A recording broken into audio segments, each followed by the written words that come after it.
الحمد لله نحمده ونستعينه ونستغفره ونؤمن به ونتوكل عليه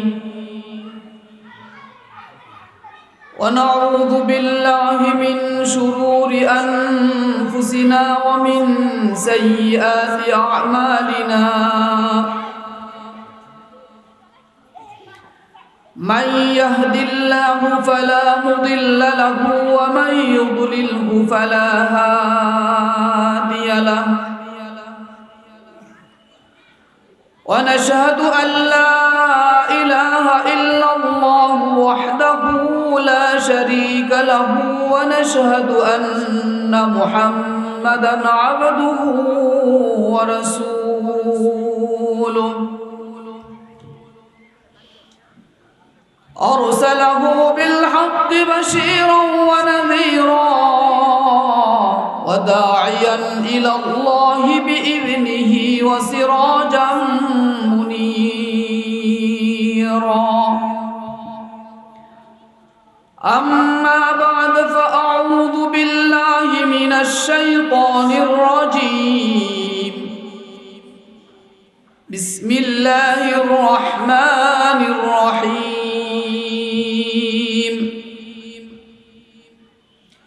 إن الله وملائكته يصلون على النبي يا أيها الذين آمنوا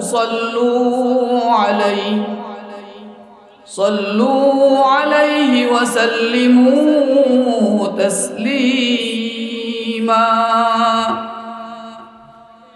اللهم صل على محمد وعلى آل محمد كما صليت على إبراهيم وعلى آل إبراهيم إنك حميد مجيد اللهم بارك على محمد وعلى آل محمد كما باركت على إبراهيم وعلى آل إبراهيم إنك حميد مجيد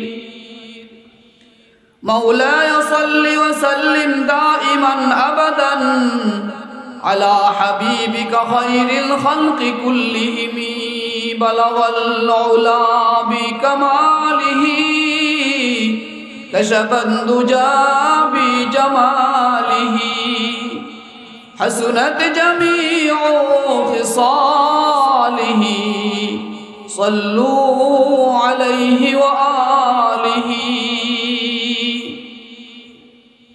সিংগুয়া পশ্চিম পাড়া যুব সমাজের উদ্যোগে আয়োজিত দুদিন ব্যাপী তাফসীরুল কোরআন মাহফিলের আজকে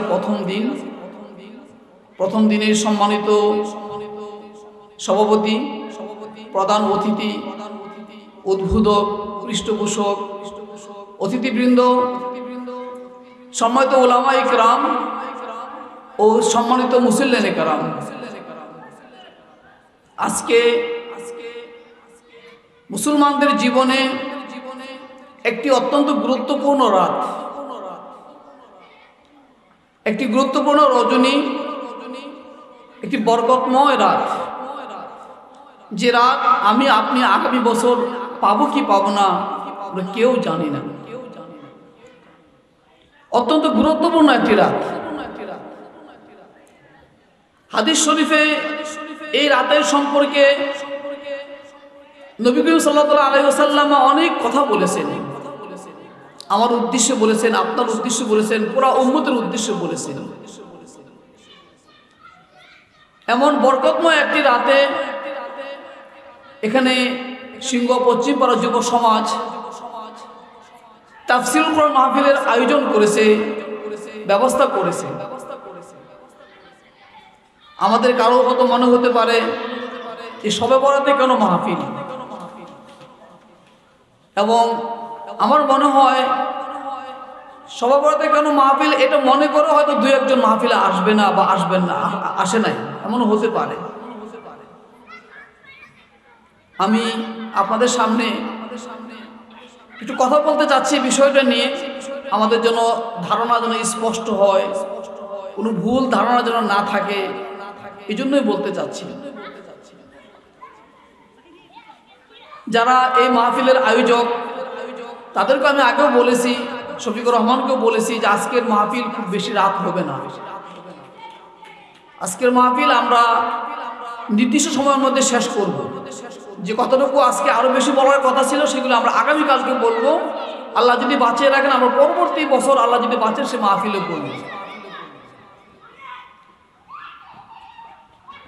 অতএব সবে বরাত এর মধ্যে মাহফিল, আপনারা জানেন যে মাহফিলটা আরো আগে হওয়ার কথা ছিল এবং পোস্টারে দেখেছি আপনার কাটাছাড়াও আছে কিছু আগে ছিল। তখন সরকারি বিধিনিষেধ ছিল, সরকারি বিধিনিষেধকে অমান্য করে মাহফিল করার আমি সায় দেই না, আমি না করেছি যে না প্রয়োজন নাই, সরকার নিষেধ করেছে, নিষেধই থাকবে। সামনে রমজান মাস, রমজান মাসে মাহফিল করার সুযোগ থাকে না। রমজান মাসে রাতে মাহফিল করা যাবে না, দিনের বেলা মাহফিল সারাদিন রোজা রেখে মানুষ আসতে পারবে না। যার ফলে এই সিংহ পশ্চিম পাড়া যুব সমাজের জন্য বিকল্প কোনো ব্যবস্থা ছিল না। ওরা অনেকটা বাধ্য হয়েই আজকে বা আগামীকালকে তারা তারিখ করেছে, করতে বাধ্য হয়েছে। আমি অনুরোধ করব মুরব্বীদের কাছে, যারা মনক্ষুণ্ণ হয়েছে তাদের কাছে অনুরোধ করব, ক্ষমা চাবো, আপনারা স্বাভাবিকভাবে নেন, সহজভাবে নেবেন, এটাকে অন্যভাবে না নিয়ে আপনারা সহজভাবে নিয়ে। সবে বরাতের যে আমলগুলো আমরা ইনশাআল্লাহ আজকে করব, এই আমলগুলো করার জন্য আজকের মাহফিল কোনো বাধা হবে না, আজকের মাহফিল কোনো বিঘ্ন সৃষ্টি করবে না, আজকের মাহফিল আপনাকে ওই আমলগুলো থেকে দূরে রাখবে না। বরং আপনি এই মাহফিলে আজকে রাতে আমরা কি করতে পারি আলোচনা করে শোনার পরে ইনশাআল্লাহ আপনি আরো অনেক বেশি উদ্যমী হয়ে আরো অনেক বেশি সুন্দরভাবে আপনি আমলগুলি করতে পারবেন। যেহেতু মাহফিল বেশি রাত হবে না, ইনশাআল্লাহ খুব অল্প সময়ের মধ্যে আমরা শেষ করব। এই জন্য আমি আবারও অনুরোধ করব, যারা বাড়িতে আছেন হয়তো আপনারা এখন সর্বদা আমল করতেছেন, আমি অনুরোধ করব আমল অবশ্যই করবেন। তার আগে আসুন আমরা মাহফিলে কিছুক্ষণ বসি, কিছু শুনি, শোনার পর আমরা আমল করি, তাহলে আমলটা সুন্দর হবে, আমলটা সঠিক হবে, আমল করতে আপনি আনন্দ পাবেন এবং আমলটা আপনি খুব সহজভাবে করতেও পারবেন। সম্মানিত মুসল্লিয়ানে কেরাম, আমি প্রথমেই কিছু কথা বলতে চাচ্ছি সিংহা পশ্চিম পাড়া যুব সমাজের উদ্যোগে। তোমরা যারা একই কালারের পাঞ্জাবি পরেছ তোমরাই এই সমাজের, এই যুব সমাজের মনে তোমরা সদস্য নাকি? এমন কি না পাঞ্জাবির সাথে কি যুব সমাজের সম্পর্ক আছে নাকি মাহফিল পরিচালনার সাথে সম্পর্ক? ভলান্টিয়ার নাকি সমাজ, যুব সমাজের সদস্য? আচ্ছা, মাশাআল্লাহ, যুব সমাজের সদস্য। প্রথম হলো যুব সমাজ। যুবকরা ভুল করে না, যুবকরা ভুল ভেঙে দেয়। যুবকরা ভয় পায় না, যুবকরা অন্যের ভয় দূর করে দেয়। অতএব এই সিংহ পশ্চিম পাড়ার যুব সমাজ যা করবে সব নির্ভুল হতে হবে, কোনো ভুল থাকতে পারবে না। এখানে তোমরা যেটা লিখেছো সিংহ পশ্চিম পাড়া, পশ্চিম আর পাড়ার মধ্যে তোমরা একটা গ্যাপ দিয়েছো, তাই না? পশ্চিম এক শব্দ, পাড়া আরেক শব্দ, কিন্তু বাংলা ব্যাকরণ অনুযায়ী এটা হবে না, এটা একটা সমাসবদ্ধ শব্দ। সমাস তোমরা হয়তো করেছো অবশ্যই। অতএব কোনোভাবেই এখানে দুই শব্দ হবে না, শব্দটা এক হয়ে যাবে, ঠিক আছে না? পশ্চিম পাড়া এটা আলাদা কোনো শব্দ হবে না, দুটো মিলে এক শব্দ, এটা সমাসবদ্ধ শব্দ। এবং অনুরূপভাবে তোমরা যুব আর সমাজ, যুব এবং সমাজ ভিন্ন শব্দ নয়, যুব এবং সমাজ মিলে কি এক শব্দ হবে, এটা সমাজবদ্ধ শব্দ। তোমরা কি দেখেছো পত্রিকায় আমাদের মাননীয় প্রধানমন্ত্রী শেখ হাসিনা যখন লেখা, প্রধান আর মন্ত্রীকে আলাদা লেখে নাকি একসাথে লেখে? পত্রিকা লক্ষ্য করেছো? প্রধান লেখা মন্ত্রী, প্রধান আর মন্ত্রীর মধ্যে কি গ্যাপ থাকে? পত্রিকা দেখছেন? গ্যাপ থাকে না, তাই না? এক শব্দ, প্রধান মন্ত্রী। তাহলে তুমি প্রধান আর অতিথির মধ্যে তুমি কেন গ্যাপ রাখলা? প্রধান আর মন্ত্রী যদি গ্যাপ না থাকে, এক শব্দ হয়ে যায় সমাস হওয়ার কারণে, তাহলে প্রধান অতিথির মধ্যে কি থাকবে না? গ্যাপ থাকবে না। এটা তোমাদের সাথে শেয়ার করলাম। তোমাদের পোস্টার হবে নির্ভুল, এই পোস্টার হবে নির্ভুল পোস্টার। এই পোস্টারটা হবে অনুকরণীয়, তোমাদের দেখে আরো 10 জন অনুসরণ করবে। কারণ যুব সমাজ যেটা লেখে ওরা সঠিকটাই লেখে, এটা মানুষের বিশ্বাস। যুব সমাজ যেটা করে ওরা সঠিকটাই করে, এটা মানুষের বিশ্বাস। এই জন্য তোমাদের প্রত্যেকটা লেখা, বানান, উচ্চারণ, বিরাম চিহ্ন সব সঠিক হতে হবে। ঠিক আছে তো ইনশাআল্লাহ। এবার যা হয়েছে হয়েছে। যদি মনে করো যে কি হবে বুঝতে পারতেছো না, আমাকেও ফোন করতে পারো, আমি চেষ্টা করবো তোমাদেরকে সঠিক বলার জন্য। এর চেয়ে যদি হয়, আমাদের অনেক সম্মানিত শিক্ষক আছে এখানে, আর 2টা প্রতিষ্ঠান আছে না, ওনারা দেখেন শিক্ষক আছে, বাংলার শিক্ষক আছে এখানে। যদি না হয় বঙ্গদাস কলেজে আমাদের বাংলার টিচাররা আছেন, ওখানেও হবে। না হলে মনোরী কলেজ সরকারি হয়ে গেছে এখন, ওইখানেও আছে। আর না সবচেয়ে বড় আছে উস্তাদ। গুগলে তুমি চার্জ দিবা, সার্চ দিলে কি আসবে না শব্দটা, গুগল বলে দেবে তোমাকে এটা কি হবে না হবে। কিন্তু আমার কথা থাকবে, তোমরা নির্ভুল করবা, কখনো যেন আর এটা ভুল হবে না। এবং এই যে পোস্টার যেটা হয়েছে, এটা একবারেই গতানুগতিক একটা পোস্টার হয়েছে। গতানুগতিক বলতে অন্যরা যা করে তোমরা তা করেছো, এমন হবে না। তোমরা যা করবা এটা থেকে অন্যরা তা করবে। এটার মধ্যে আরো অনেক পরিবর্তন আনা যাবে। এটাকে স্ট্যান্ডার্ড করা, এটাকে এক্সট্রা অর্ডিনারিতে নিয়ে আসা, এটাকে ব্যতিক্রম ধর্মী করা, ঠিক আছে না, করা যাবে কি না? আর অনেক কিছু করার আছে, অনেক কিছু। কি এখন ডিজাইন একটা জিনিস, এটা খুব গুরুত্বপূর্ণ, তাই না? এই যে এটা এখন অনেক আমাদের আর্কিটেক্ট আছে যারা মনে করো এগুলি তারা সাজায়, ঘরবাড়ি সাজায়, বিল্ডিং সাজায়, অনেকে করে। প্রয়োজনে তুমি ভালো একজন আর্কিটেক্টের পরামর্শ করবা, এটাকে আমি আরো কিভাবে সুন্দর করতে হবে এই ডিজাইনটাকে, এবং আর কিভাবে করলে এটা আরো বেশি এর মধ্যে ধর্মীয় আবহাওয়াটা আসবে, ইসলামের প্রভাব এর মধ্যে থাকবে, ঐতিহ্য তার মধ্যে আসবে। ঐতিহ্য আছে না একটা কালচার, কৃষ্টি এখানে নাই, তাই না? এখানে কি করলে, কিভাবে এটাকে ডিজাইন করলে এর মধ্যে ইসলামী সম্মেলন, তাফসীর কোরআন মাহফিল, এর একটা আবহ, এর একটা গ্রান এখানে পাওয়া যাবে, এর নমুনা কিভাবে পাওয়া যাবে, তোমরা সেগুলি করবা। আমার থাকবে, তোমরা যেহেতু যুব সমাজের উদ্যোগে মাহফিল, এতিমখানার উদ্যোগে মাহফিল না, কথা বলছেন কিনা? এতিমখানার উদ্যোগে, যে বাগোয়া এতিমখানা মাদ্রাসার উদ্যোগে মাহফিল, এমন না। এতিমখানা মাহফিল যেরকম হবে, এতিমদের পোস্টারও তেমনই হবে। আর যুব সমাজের মাহফিল যদি হয়, তাহলে এটা যুব সমাজের সাথে যায়, মানায়, সুন্দর হয়, এমন পোস্টার হওয়া লাগে। এটা কথা নাকি বলেন? ইনশাআল্লাহ। এবং তোমরা আগামী বছর মাহফিল করার সময় সিংগুয়া পশ্চিম পাড়ার প্রত্যেক ঘরে ঘরে এই পোস্টার দিয়ে আসবা, দাওয়াত দিয়ে আসবা। এবার কি গিয়েছো? প্রত্যেক ঘরে ঘরে যতটা পরিবার আছে, সকল পরিবারে, সকল ঘরে ঘরে এটা পৌঁছায় দিয়ে আসতে হবে, পুরুষ হোক মহিলা হোক। একটা প্রতিটা পরিবারে একজন কর্তা পুরুষ, একজন কর্তা কি মহিলা আছে, সবার সাথে বিলাই দিয়ে আসতে হবে। আশেপাশে যত প্রতিষ্ঠান, সকল প্রতিষ্ঠানেও এটা যাবে। আশেপাশে যত আলেম ওলামা আছেন, তোমাদের ডায়েরিতে নাম লেখা থাকবে, তোমাদের মোবাইল নাম্বার সহ। আমাদের এই সিংগুয়া, আমাদের বাগুয়া, আমাদের ঘাগটিয়া, আমাদের কাপাসিয়া, আমাদের মনোহরটিতে অসংখ্য আলেম আছেন, অসংখ্য হাফেজ কোরআন আছেন, তাদেরকে তোমরা লিস্টেড করবা, ওই অনুযায়ী তোমরা তাদেরকে দাওয়াত দিয়ে দিবা। তোমরা আরেকটা লিস্ট করবা, আমাদের এই এলাকাতে যত যারা হজ করে আসছে, যারা হাজি সাহেব আছে, তাদের তোমাদের কাছে তাদের লিস্ট থাকবে, ওই লিস্ট ধরে ধরে তাদের বাড়িতে ঘরে এগুলি দিয়ে আসতে হবে। মানে সব কিছু হবে ব্যতিক্রম ধর্মী, আয়োজন হবে ব্যতিক্রম ধর্মী, পোস্টার হবে ব্যতিক্রম ধর্মী, পোস্টারের লেখা হবে ব্যতিক্রম ধর্মী, পোস্টারের ডিজাইন হবে ব্যতিক্রম ধর্মী, এবং মাহফিলের আয়োজন করতে গিয়ে যা কিছু করলে সব কিছু কি হবে? ব্যতিক্রম ধর্মী হবে। আমরা এমনটি যুব সমাজের কাছে প্রত্যাশা করি, কি বলেন? ঠিক আছে ইনশাআল্লাহ। আগামী বছর থেকে আমরা এইভাবে শুরু করবো, আল্লাহ যদি আমাদেরকে বাঁচিয়ে রাখেন, তৌফিক দান করেন। সাল্লাল্লাহু আলা মুহাম্মাদ,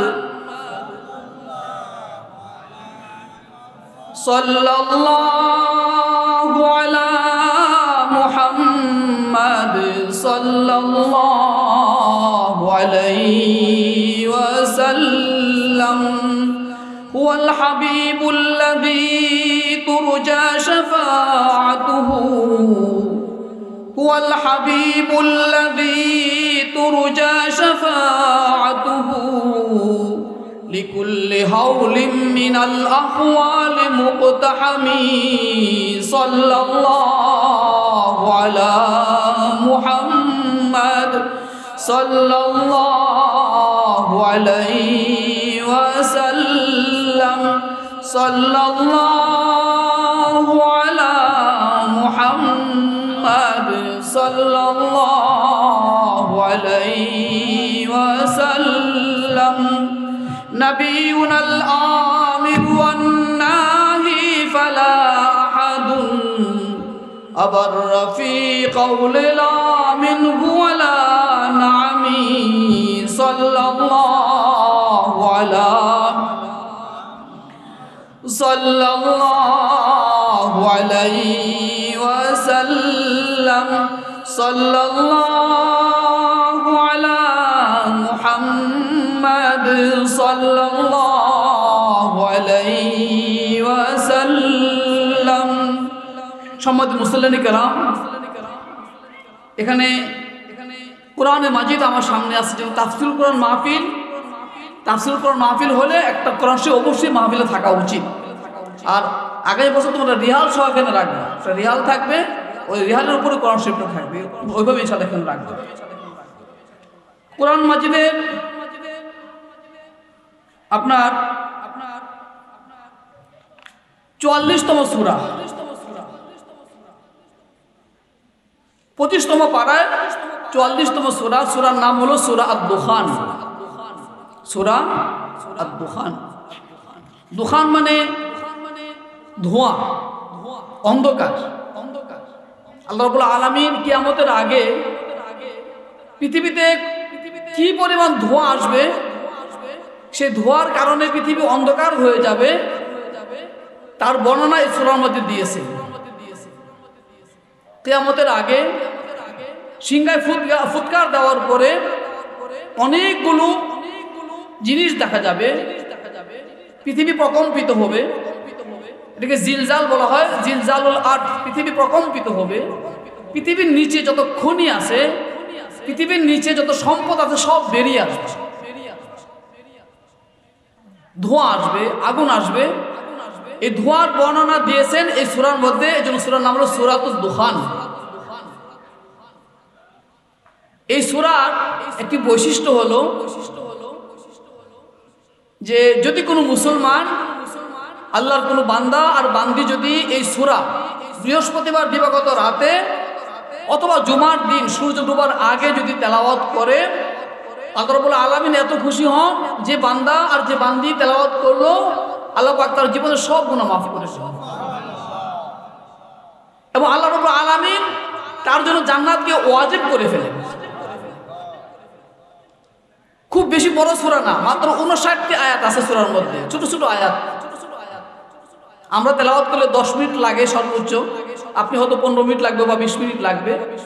আমার মা, আমার বোন, আমার ভাই, আমার বাবা যারা এই কোরআন শরীফ পড়তে পারে, আপনারা অবশ্যই ইনশাআল্লাহ আগামী জুমার দিন থেকে, বৃহস্পতিবার রাত থেকে জুমার দিন পর্যন্ত চেষ্টা করবেন তেলাওয়াত করার জন্য।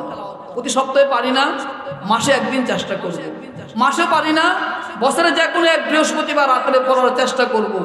বছরে যদি না পারি, সারাটা জীবন যে কোনো একটা জুমার রাতে, অর্থাৎ বৃহস্পতিবার দিবাগত রাতের সূরা পড়ার চেষ্টা আমরা করব। সবাই রাজি আছেন তো ইনশাআল্লাহ? তবে মনে রাখেন, এই পৃথিবীতে আমি বেঁচে আছি, আপনিও বেঁচে আছেন, আল্লাহর আরো অসংখ্য বান্দা বান্দি বেঁচে আছে। আল্লাহর এমন অনেক পাগল বান্দাও আছে, বান্দিও আছে, যারা বৃহস্পতিবার রাতে এবং জুমার দিনে একবার নয় অনেকবার সূরা দুখান তেলাওয়াত করে, আছে না?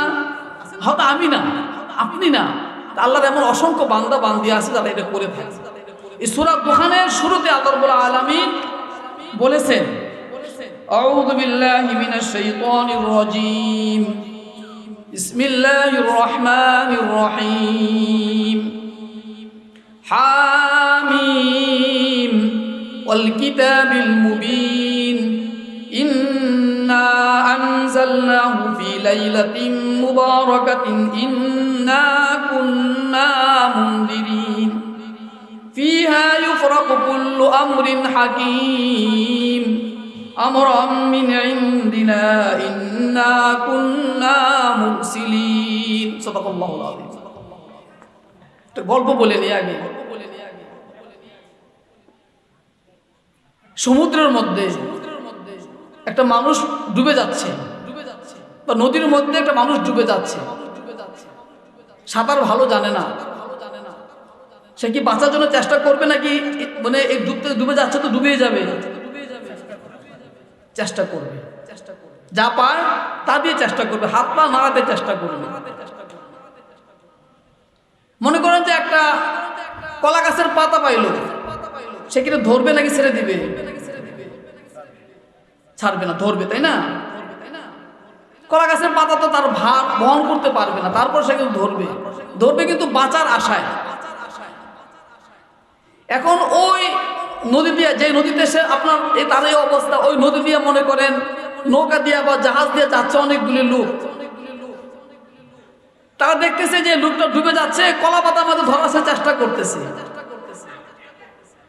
এখন তারা যদি জ্ঞানী হয়, তারা যদি প্রকৃতপক্ষে তারা যদি সহানুভূতিশীল মানুষ হয়, তাহলে এই লোকটাকে তিরস্কার করবে যে এটা কি করে, কলা পাতার মধ্যে ধরতেছে, এটা কি বোকা নাকি, এ কথা বলবে নাকি বলবে যে না সে তো চেষ্টা করে যাচ্ছে তার সাধ্য অনুযায়ী, সে পাইছে কলা গাছের পাতা, এটা তো সে ধরবে।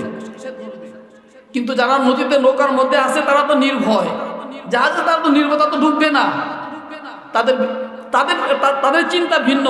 কিন্তু যে লোকটা ডুবে যাচ্ছে তার চিন্তাটা ভিন্ন। সে যা পায়, খড় পায়, কুটা পায়, গাছের ঢাল পায়, কলা পাতা পায়, যা পায় তার মধ্যে সে ধরতেছে বাঁচার জন্য। ও মুসলমান, আপনার কাছে কি মনে হয় গুনার সাগরে, গুনার নদীতে আমি আপনি ডুবে মরার মতো আছি, নাকি আমি আপনি গুনার সাগরে ওই নৌকার মধ্যে খুব সেফ সাইডে আছি? আমার তো মনে হয় গুনার যে একটা সমুদ্র আছে, গুনার যে একটা জগৎ আছে, একটা সাগর আছে, ওই সাগরেও আমি ওই ব্যক্তির মতো ডুবে যাচ্ছি। আমি বারবার গুনাহ করেই যাচ্ছি, আমি বারবার গুনাহ করেই যাচ্ছি। আমার অবস্থা তো আল্লাহর বড় বড় অলিদের মতো নয় যে আমি গুনাহ করি না। আমি তো যা পাই তা দিয়েই তো আমি বাঁচার চেষ্টা করবো কি না? করব। অতএব আপনি যদি বলেন কলা পাতা তুমি কেন ধরবা, তোমাকে বাঁচাতে পারবে না, আমি এটা মানতে রাজি না। আমার সামনে কলা পাতাই আছে, আমি এটাতে ধরি। আমার অনেক গুনাহ, আমার অনেক পাপ, শুধু আমার নিজের না, আমার পরিবারের, আমার ছেলের, আমার মেয়ের, এই দায় আমাকে নিতে হবে। আমার ছেলে গুনাহ করেছে, আমার মেয়ে গুনাহ করেছে, এই দায় বাবা হিসাবে, মা হিসাবে আমাকে নিতে হবে। স্পষ্ট হাদিসের কথা। সন্তান প্রাপ্তবয়স্ক হয়েছে, বালেগ হয়েছে, বাবা মা বিয়ের ব্যবস্থা করেনি, ছেলে হোক বা মেয়ে হোক, আর সন্তান ভুল করে ফেলেছে, ব্যভিচার করে ফেলেছে, তার প্রাপ্তবয়স্ক হয়েছিল, বাবা মা বিয়ের ব্যবস্থা করেনি, কিন্তু সন্তান ভুল করে ফেলেছে, বড় অন্যায় করে ফেলেছে। স্পষ্ট বিধান, ইসলামের বিধান হলো ওই যে জিনা করে ফেললো, ব্যভিচার করে ফেললো, এর পাপ শুধুমাত্র সন্তানেরই হবে না, বাবারও হবে, মায়েরও হবে। নাউজুবিল্লাহ। আমার তো অনেক গুনাহ, আমার আমার আমার তত্ত্বাবধানে আমার ছোট ভাই আছে, আমার বোনরা আছে, আমার ভাতিজারা আছে, ওরাও অন্যায় করে ফেলতেছে, ওই দায়ও আমাকে নিতে হবে। কুল্লুকুম রাইন, সবাই দায়িত্বশীল।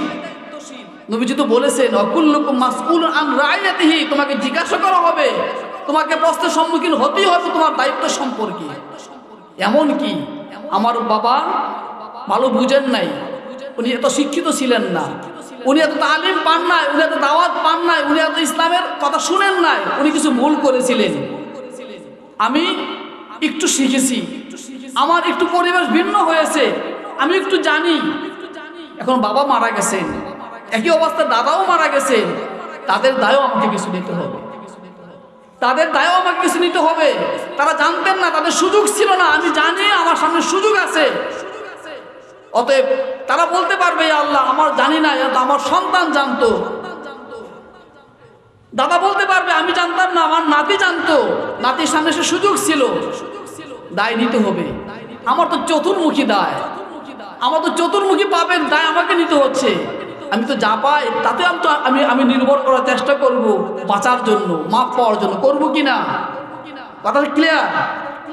যদি করেন তাহলে সবে বরাত আছে কি নাই, সবে বরাত মানবেন কি মানবেন না, সবে বরাত কোথায় আছে এর প্রমাণ খুঁজবেন কি খুঁজবেন না, এটা আপনি চিন্তা করে দেখেন। আমি বলছি আগেই যে কলা পাতা ওই ডুবন্ত ব্যক্তিকে রক্ষা করতে পারবে না, তারপরও সে অসংখ্য আশা বর্ষা স্বপ্ন নিয়ে কলা পাতাই ধরে। আমিও তো ধরি, আমিও তো মনে করি সবে বরাত আমাকে, আমি জানি হয়তো আপনি বলবেন যে এটা কিছুই না, আমার কাছে অনেক কিছু। আপনি তো অনেক বড় নেককার মানুষ, আপনি অনেক বড় আলেম, আপনি অনেক বড় মুফতি, আপনার কোনো ভুল নাই, গুনাহ নাই, আপনার কারো দায় নিতে হবে না। আপনার বাবাও মুফতি ছিলেন, আপনার বাবাও আলেম ছিলেন, আপনার ছেলেরাও কোরআনে হাফেজ, আপনার কোনো দায় নাই। ও হুজুর, আপনার জন্য কোনো কিছু নাই, সবে বড় দরকার নাই, আমি গুনাহগার, আমার সন্তান গুনাহগার, বাবা মা গুনাহগার ছিল, আমার অনেক দায় নিতে হবে, আমি সবে বড়কে উপলক্ষ হিসেবে ধরতে চাই, আমি মাপ পাই কিনা। কথাটা বোঝাতে পারছি? এই যারা বলেন সবে বরাত নাই, আলহামদুলিল্লাহ, আপনার জন্য নাই। আপনি তো গুনার সাগরে ডুবে যাচ্ছেন না, আপনি তো গুনার সাগরে নৌকায় আপনি নিরাপদে আছেন, আপনার জন্য নাই। আমার জন্য আছে সবে বরাত, এই জন্যই আছে আমি গুনার সাগরে ডুবে আছি। অতএব নিজে ভাবে দেখুন আপনি কোন কাতারে আছেন। যদি মনে করেন যে না আমার কোনো দায় নাই, গুনাহ নাই, ঠিক আছে, সবে বরাত আপনার পালন করার দরকার নাই। আর যদি মনে করেন যে না আমার কিছু আছে ভুল, আমি কিছু ভুল করেছি, আমার বাবাও কিছু ভুল করেছে, আমার সন্তানও করে যাচ্ছে, সবে বরাতকে একটা উপলক্ষ হিসেবে ধরেন মাপ পাওয়ার জন্য। এই তো কথা, এটাই স্পষ্ট কথা, তর্ক নাই, বিতর্ক নাই, দলিল নাই, প্রমাণ নাই, কোনো কিছু নাই। যে সমস্ত আলেমরা বলে যাচ্ছেন, ইউটিউবে দেখতেছেন, টিভিতে দেখতেছেন, বড় বড় আলেমরা শুনতেছেন, তারা অন্য, তারা সবাই ভালো, তাদের বাবা, তাদের দাদা, তাদের পূর্বপুরুষ আলেম ছিলেন, মুফতি ছিলেন, তাদের সন্তানরা আলেম হবে, তাদের বাপের কোনো ভয় নাই, তাদের সর্বত দরকার নাই। আমি গুনাহগার, আমার সমাজ গুনাহগার, আমার পরিবার গুনাহগার, আমার দরকার আছে। এই মন নিয়ে পালন করবেন। আল্লাহ রাব্বুল আলামিন সূরা দুখানের মধ্যে একটা কথা বলেছেন, ইন্না আনজালনাহু ফি লাইলাতিন মুবারাকাহ, আমি কোরআনকে নাজিল করেছি বরকতময় রজনীতে, বরকতময় রজনীতে, রাতে নাজিল করেছি। এই যে লাইলাতে মুবারাকা বলা হয়েছে কোরআনের মধ্যে, বরকতময় রজনী, 100 আলেমের মধ্যে 90 জন আলেম বলেছেন এই বরকতময় রজনী বলতে সবে কদর উদ্দেশ্য এই সূরা দুখানের মধ্যে যেটা আসছে। আর 100 জন আলেমের থেকে 10 জন আলেম বলেছেন এই বরকতময় রজনী বলতে সূরা দুখানের মধ্যে এই যে দ্বিতীয় আয়াত, এই দ্বিতীয় আয়াতে বরকতময় রজনী বলতে সবে বরাত উদ্দেশ্য। আল্লাহ নবীজির সাহাবী এই দলের মধ্যে আছে। পৃথিবীর এই বর্তমানে যারা বড় বড় আলেম, অনেক বড় বড় আলেম, তাদেরকে আমরা সম্মান করি, তাদের প্রতি আমার আখন্দ শ্রদ্ধা আছে, তাদের কদম বুঝি আমি করি। কিন্তু আমি বলবো ওই 100 আলেমকে যদি আপনি একসাথে করেন, তাদের যে আলেম, তাদের যে আমল, তাদের যে জ্ঞান, আর আল্লাহ নবীজির একজন সাহাবী, কম না বেশি? অসংখ্য বেশি। সারা পৃথিবীর সমস্ত আলেম যারা এখন আছে বিদ্যমান, তাদেরকে যদি এক কাতারে করা হয়, তাদের যে আলেমের পরিমাণ হবে, আল্লাহ নবীজির একজন সাহাবীকে একা যদি এক জায়গায় রাখা হয়, ওনার আলেম, ওনার আমল অনেক অনেক বেশি গুণ পাবে। একজন দুইজন সাহাবী নয়, অনেক সাহাবী। সাহাবীদেরকে যারা দেখেছেন তাদেরকে বলা হয় তাবিঈন, তাদেরকে বলা হয় কি? তাবিঈন। অসংখ্য তাবী বলেছেন সূরা দুখানের দ্বিতীয় আয়াতে বর্ণিত যে লাইলাতে মুবারাকা বলা হয়েছে, আর তার উদ্দেশ্য হলো শবে বরাত, অর্থাৎ শাবান মাসের 14তম দিবাগত রাত। আমি বলবো মেজরিটি, সংখ্যায় বেশি, যে এর দ্বারা শবে বরাতের উদ্দেশ্য একজন দুইজন তো আছে এর পক্ষে, নাকি নাই? আছে না? যদি একজন দুইজন থাকে, তাদের কথা যদি আমি মানি, আমি কি গুনাহগার হব? গুনাহগার হব না। আমি তো গুনাহগার হব না, আমি তো বেদাত হবে না আমার আমল করা, আমার কাজ করা। অতএব আজকে যে এখানে বলা হয়েছে যে আল্লাহ রাব্বুল আলামিন যে বরকতময় রাতের কথা বলা হয়েছে, যে সমস্ত আলেম, অসংখ্য তাবিঈ, অসংখ্য তাবিঈ, বড় বড় মুফাসসিরে কোরআন, তারা একটা তার সংখ্যায় কম, কিন্তু তারা বলেছেন যে এর দ্বারা উদ্দেশ্য সবে বরাত। তাদের কথার প্রতি আস্থা রেখে আমি যদি আজকে রাতে যদি আমল করি, ইবাদত করি, সেটা কি গুনার কাজ হবে? মোটেও হবে না ইনশাআল্লাহ। এই জন্য অনুরোধ করব, আমরা আপনার বুঝ স্পষ্ট করে, আপনার বুঝটাকে সঠিক করে তারপরে ইনশাআল্লাহ আমরা ইবাদত বন্দেগী করব। এই রাতের বৈশিষ্ট্য হলো, আল্লাহ পাক বলছেন ফিহা ইউফরাকু কুল্লু আমরিন হাকিম। আজকের এই রাতে আল্লাহর পক্ষ থেকে সবচেয়ে বড় সবচেয়ে গুরুত্বপূর্ণ বিষয়গুলি ফয়সালা করা হয়। সবচেয়ে বড়, সবচেয়ে গুরুত্বপূর্ণ বিষয়ের ফয়সালা করা হয়। আমার মৃত্যু আমার জীবনের সবচেয়ে বড় অধ্যায়, যা আমাকে দুনিয়া থেকে সরাইয়ে দিবে, যা আমাকে পরিবার থেকে বিচ্ছিন্ন করে দিবে। কে? মৃত্যু। আমাকে জেলখানায় বন্দি করবেন, আমি কি পরিবার থেকে বিচ্ছিন্ন হয়ে যাব? না, আমার পরিবার আমার সাথে সাক্ষাৎ করতে পারবে। আমার যে জেল কোড আছে, জেলের কিছু নিয়ম আছে, সেই জেলের নিয়ম অনুযায়ী আমার পরিবার 1 মাস পরে, 2 মাস পরে, 3 মাস পরে কি করতে পারবে? সাক্ষাৎ করতে পারবে। আমার হতে পারে 10 বছরের, আমার হতে পারে আজীবনের কারাদণ্ড হতে পারে, কিন্তু পরিবার থেকে বিচ্ছিন্ন করতে পারবে না, সমাজ থেকে আমাকে বিচ্ছিন্ন করতে পারবে না। পারবে? পারবে না। দুনিয়া থেকে আমাকে বিচ্ছিন্ন করতে পারবে না। আমাকে দুনিয়া সব কিছু থেকে বিচ্ছিন্ন করতে পারবে একটা মাত্র জিনিস, সেটা হলো আমার মৃত্যু।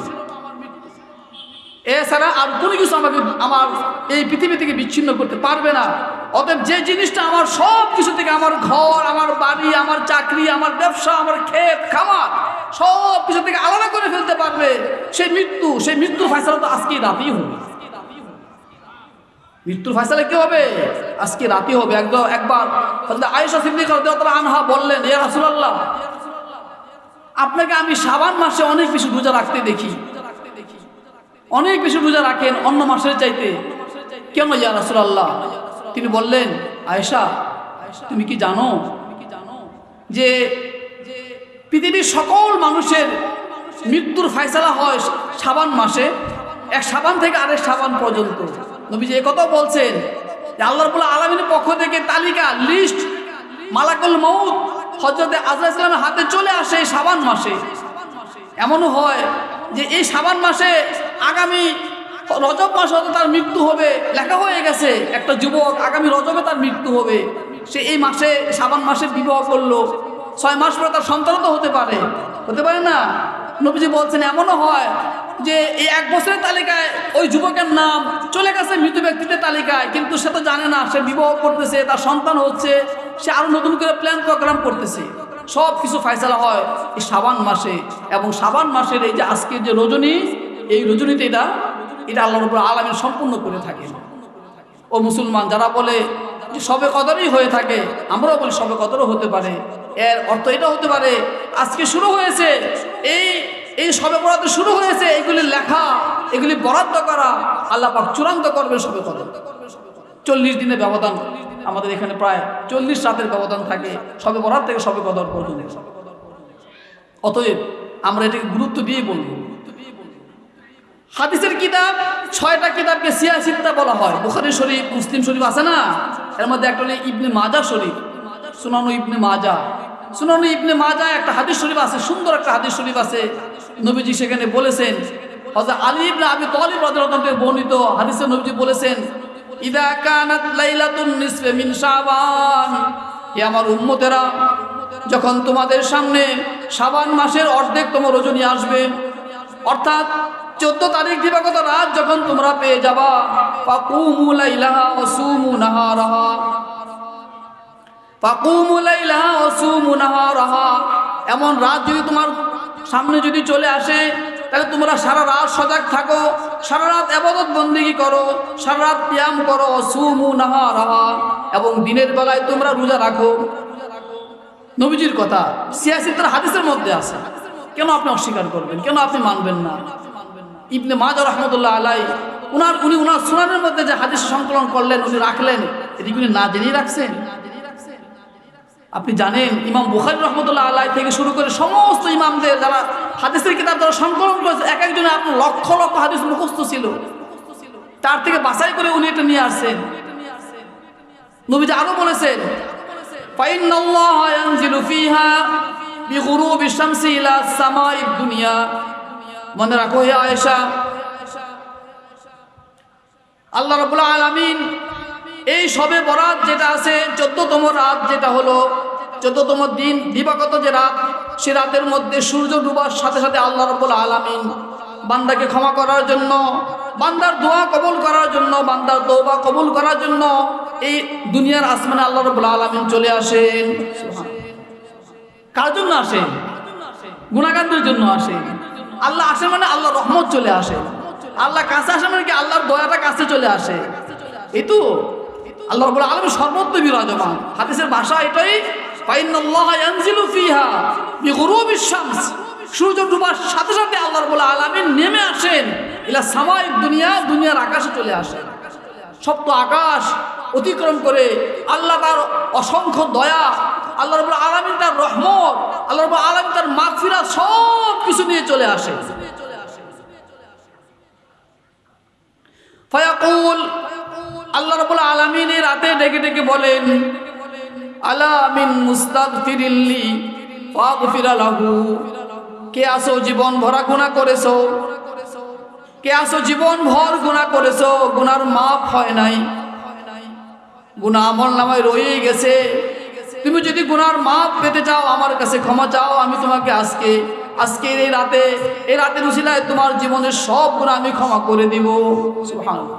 কার কথা? আল্লাহ নিজে বলতেছেন, ডাকতেছেন, আমি কান দিয়ে শুনছি না, আমি শুনি না, আমার কানের শক্তি নাই শোনার। আল্লাহ রাব্বুল আলামিন ডাকতেছেন সন্ধ্যার পর থেকে, সূর্য ডোবার পর থেকে আল্লাহ পাক ডাকতে দেখেই যাচ্ছে।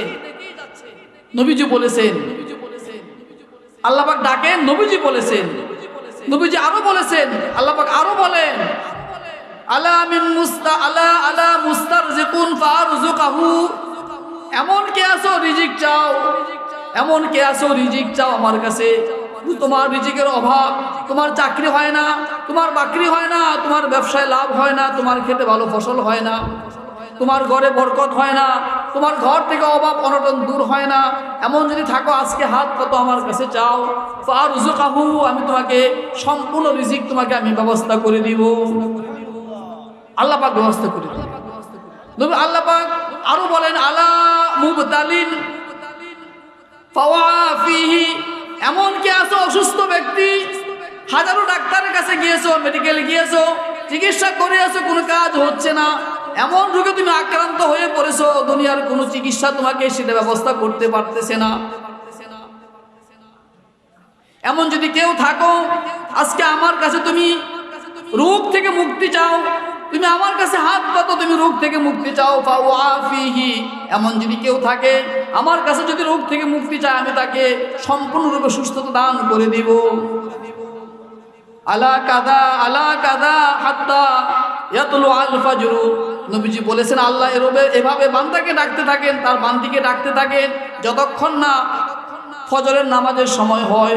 ফজরের নামাজের সময় হওয়ার আগ পর্যন্ত আল্লাহ রাব্বুল আলামিন এভাবেই ডাকতে থাকেন। হাদিস শরীফ, সিয়ায় সিত্তার হাদিস, ইবনে মাজাহ শরীফের হাদিস। সারা বাংলাদেশে নয়, সারা পৃথিবীতে যে হাদিসের কিতাব পড়ানো হয়, প্রথম যে হাদিসের কিতাবে সবাক দেওয়া হয় মিশকাতুল মাসাবিহ। আমাদের মাদ্রাসা, আলিয়া মাদ্রাসায়, কই মাদ্রাসায় সবখানে এটা পড়ানো হয়। এটার মধ্যে হাদিস শরীফ আছে। মিশকাতুল মাসাবিহ যিনি সংকলন করলেন, যিনি এটাকে সংগ্রহ করলেন, তিনি কি না জেনে হাদিসটা নিয়ে আসছেন? মোটেও না। আমি আপনাকে বিশ্বাস করি, আপনি আলেম, বড় আলেম, আপনার প্রতি আমার শ্রদ্ধা আছে, তো আপনার সাথে আমি বেশি শ্রদ্ধা রাখি। তিনি ইবনে মাজাহ যিনি সংকলন করেছেন, মিশকাত যিনি সংকলন করেছেন, তার প্রতি আমার শ্রদ্ধা, তার প্রতি আমার বিশ্বাস আরো একটু বেশি আছে। অন্য এক হাদিসে আসছে, নবীজি বলছেন, যখন এই আজকে যে রজনী, এখন যে রজনী আমি অতিক্রম করতেছি, এই রজনী যখন আসে, আল্লাহ রাব্বুল আলামিন হযরত জিবরাইল আলাইহিস সালামকে আদেশ করেন, জিবরাইল তুমি যাও জান্নাতের দিকে, তুমি যাও জান্নাতের কাছে, তুমি চলে যাও। কোথায় যাইবা? জান্নাতের কাছে যাও। কেন যেতে হবে? আজ এই রাতে আল্লাহ পাক যে সমস্ত গুনাহগারকে, আল্লাহ পাক যে সমস্ত জাহান্নামীকে জাহান্নাম থেকে রক্ষা করবেন, তাদের ঠিকানা কোথায় হবে? জান্নাতে হবে। আল্লাহ পাক বলে তুমি জান্নাতের কাছে যাও, জান্নাতকে গিয়ে বলো নতুন করে সাজতে বলো। জান্নাতকে বলো কি? নতুন করে সাজার জন্য। এ আল্লাহ কেন সাজতে হবে? আল্লাহ পাক জিবরাইল সালামকে বলতেছে এই জন্যই সাজতে হবে, আমি আজকে অসংখ্য গুনাহগারকে ক্ষমা করব, তাদের ঠিকানা হবে জান্নাত, নতুন করে জান্নাতবাসীরা জান্নাতে আসবে, এই জন্য জান্নাতকে সাজতে হবে নতুন করে। হাদিস শরীফের কথা। ফায়ামুরুহা আন তাতাযায়্যানা, হযরত জিবরাইল আলাইহিস সালাম জান্নাতের কাছে গিয়ে বলেন তুমি আবার নতুন করে সাজো। হে জান্নাত, হে জান্নাতুল ফেরদাউস, জান্নাতুল মাওয়া, জান্নাতুল নাঈম, সবাই নতুন করে সাজো। কেন সাজতে হবে? এই জন্য সাজতে হবে, জানে রাখো, ফাইনাল্লাহ তাআলা ইয়াগফিরু ফিহা কাআদাদি নুজুমিস সামা, আকাশের দিকে তাকালে অসংখ্য অগণিত নক্ষত্র দেখা যায়, তারা দেখা যায়। দেখা যায় কিনা গণনা করতে পারবেন? পারবেন না। নক্ষত্র, অসংখ্য নক্ষত্র নিয়ে একটা গ্যালাক্সি হয়, অসংখ্য গ্যালাক্সি নিয়ে মহাকাশ হয়। কত যে আপনার গ্যালাক্সি আছে পৃথিবীতে, মহাকাশে, শূন্যতা, মহাশূন্যতে কেউ জানে না। না আমেরিকার নাসা, না আপনার রাশিয়ার কোনো আপনার যারা মহাকাশ নিয়ে গবেষণা করে তারা কেউ জানে না। একটা গ্যালাক্সি আবিষ্কার হয়, এটা শেষ করতে না করতে আরেকটা আবিষ্কার হয়ে যাচ্ছে। ও মুসলমান, আল্লাহ নবীজি বলেছেন যে আল্লাহর পক্ষ থেকে জিবরাইল আলাইহিস সালাম জান্নাতকে বলেন, তুমি কি জানো আল্লাহ রাব্বুল আলামিন আজকের এই রাতে আকাশে যে নক্ষত্র, তারা, গ্যালাক্সি যে সংখ্যা আছে তার যে অধিক সংখ্যক গুনাহগারকে আল্লাহ পাক মাফ করবেন, তোমার জান্নাতে পাঠাবেন। আরো বলছেন দুনিয়া সৃষ্টির পর থেকে কিয়ামত হওয়ার আগ পর্যন্ত যত দিন হবে, যত রাত হবে, দিন আর রাত কি 1000 2000 হয়েছে? অসংখ্য রাত চলে গেছে, অসংখ্য দিন চলে গেছে। রাত আর দিনকে একসাথে করলে যে পরিমাণ হবে তার যে অধিক পরিমাণ গুনাহগারকে আল্লাহ পাক মাফ করে থাকে। এভাবে আসছে হাদিস শরীফের মধ্যে। ও মুসলমান, আমার আপনার কাছে অনুরোধ থাকবে, আপনাদের সবার কাছে, আজকের এই রাতে চোখে ঘুম আসবে না, সজাগ থাকবো। কত রাত না সজাগ থাকি, কত রাত না নির্ঘুম কাটে, কত রাত না ঘুমাইতে পারেন না, সময় পান না জীবনে। এক হাদিসে 4টা রাতের কথা বলা হয়েছে, যে 4 রাত যে সজাগ থাকবে আল্লাহ রাব্বুল আলামিন তার জীবনে সব গুনাহ মাফ করে দিবেন। আল্লাহ রাব্বুল আলামিন তাদের জন্য জান্নাতকে ওয়াজিব করে দিবেন। এই 4 রাতের একটা রাত চলে গেছে, সেটা রজব মাসের প্রথম রাত, যেটা গত মাসের চলে গেছে। দ্বিতীয় রাত হলো শাবান মাসের 15তম রাত, আর তৃতীয় রাত হলো ঈদুল ফিতরের রাত, আগের দিনের রাত, এবং চতুর্থ রাত হলো ঈদুল আজহার আগের দিনের রাত। সজাগ, সজাগ থাকা। আমি জানি, আপনারাও জানেন, সজাগ থাকলে আজকে কেউ মোবাইল দেখবে না। দেখবে? যুব সমাজের হাতে আজকে মোবাইল থাকবে না, হয় কোরআন শরীফ পড়বে, না হয় তাসবিহ পড়বে, না হয় আপনার কোরআন নামাজ পড়বে, এই তো করবে। আজকে রাতে সজাগ থাকা মানে আমলগুলি করা। ওয়াস্তাহিব্বু ইহয়াউল লাইল, ইহয়াউল লাইলাতি নিসফি মিন শাবান জামাআতান ফিল মাসাজিদ। মসজিদে একত্রে মিলেমিশে এই শাবান মাসে আপনার 15তম রাত সজাগ থাকাটা মুস্তাহাব। মুস্তাহাব বলে এমন আমল যে আমলটা করলে অনেক সওয়াব হয়, না করলে বিন্দু পরিমাণ গুনাহ হয় না, এমন আমলকে বলা হয় মুস্তাহাব। আজকে যদি আপনি সজাগ থাকেন, আপনার আমল নামায় এত নেকি আসবে, এত সওয়াব আসবে যে কল্পনা করতে পারবেন না। তবে যদি কেউ না করে গুনাহও হবে না। সজাগ থাকতে হবে। প্রথম হলো বিযিকিরিল্লাহ, আল্লাহর জিকিরের মাধ্যমে। আল্লাহর জিকির, আল্লাহ আল্লাহ জিকির করতেছি, আল্লাহর জিকির। লা ইলাহা ইল্লাল্লাহ, এটাও আল্লাহর জিকির। আল্লাহু আকবার, এটাও কি আল্লাহর জিকির। সুবহানাল্লাহ, এটাও আল্লাহর জিকির। আলহামদুলিল্লাহ, এটাও কি আল্লাহর জিকির। এর চেয়ে বড় জিকির হলো কোরআন তেলাওয়াত করা। কোরআন তেলাওয়াত সবচেয়ে বড় জিকির। তার চেয়েও বড় জিকির হলো নামাজ আদায় করা। নামাজ আদায় করা কি সবচেয়ে প্রধান, যে আল্লাহর জিকিরের মধ্যে সবচেয়ে প্রধান হলো নফল নামাজ পড়া। আকিমুস সালাতা লিযিকরি, আল্লাহ পাক বলে দিয়েছেন আমাকে জিকির করার জন্য তোমরা নামাজ আদায় করো। আলেমগণ বলছেন মুসলমান যা জিকির করে তার মধ্যে সবচেয়ে বড় আল্লাহর জিকির হবে নফল নামাজ আদায় করা। আমরা আজকে রাতে কি করতে পারবো? নফল নামাজ পড়বো। 2 রাকাত করে নিয়ত করবেন। আপনি 4 রাকাত পড়েন, আপনি 10 রাকাত পড়েন, আপনি 12 রাকাত পড়েন, 20 রাকাত পড়েন, যা পারেন তা পড়েন। তবে ও মুসলমান, খুব রিসেন্টলি আপনার কয়েক নামাজ কাজা হয়ে গেছিল। বিগত 3 মাসের মধ্যে কাজা হয়েছে, বিগত 6 মাসে কাজা হয়েছে, আছে না? এমন মনে পড়তেছে। তাহলে আপনি ওই কাজাগুলি আগে আজকে আদায় করে ফেলেন। কাজা যে ঠিক আছে, আমার মনে হয় বিগত 6 মাসে আমার যে 10 দিন ফজর নামাজ কাজা হয়েছে না? এমন হইতে পারে না? আমার মনে হইতেছে। তাহলে আপনি এখন 10 দিনের কাজা ফজর করে ফেলেন, 2 রাকাত করে 10 বার পড়েন। 10 কি হবে? ওই যে 10 দিন যে কাজা হয়েছিল, কাজাটা আদায় হয়ে যাবে, এবং সেই সাথে এই নামাজটা আবার নফল নামাজ হিসেবে গণ্য হয়ে যাবে। সুবহানাল্লাহ, সুবহানাল্লাহ। কাজাও আদায় হবে এবং নফলও হয়ে যাবে। মনে পড়তেছে, মনে হয় বিগত 3 মাসে আমি 15 দিন এশার নামাজ পড়ি নাই, না পড়ে ঘুমাই গেছিলাম, সকালেও পড়ি নাই, কাজা পড়ি নাই, এমন মনে হইতে পারে না? তাহলে দয়া করে আপনি 15 বার 4 রাকাত করে নামাজ পড়েন, 4 রাকাত করে 15 বার পড়েন, তাহলে আপনার 15 দিনের এই এশার 4 রাকাত কাজাও আদায় হয়ে যাবে এবং এই সবগুলো আবার নফল নামাজ হিসেবে গণ্য হয়ে যাবে। এইভাবে আমার মা, আমার বোনেরা, তোমরা যারা এখানে আসছো, আমার সবার কাছে অনুরোধ থাকবে, আজকে আমরা আল্লাহর জিকির করার জন্য বেশি নফল নামাজ পড়বো। যাদের কাজা হয়ে গেছে তারা কাজাটা আদায় করে নেব, যতটুকু মনে পড়ে, একবারে সংখ্যা মিলতে হবে এমন না, যতটুকু সম্ভবপর হয় এটা দিয়ে করবো। কোরআন তেলাওয়াত করবো, একই সূরা বারবার তেলাওয়াত করেন। আপনি 10টা সূরা পারেন 10টাই পড়েন, আপনি পুরো কোরআন শরীফ পড়তে পারেন, 1 পারা 2 পারা পড়ার চেষ্টা করেন, এটা থাকবে আরেকটা।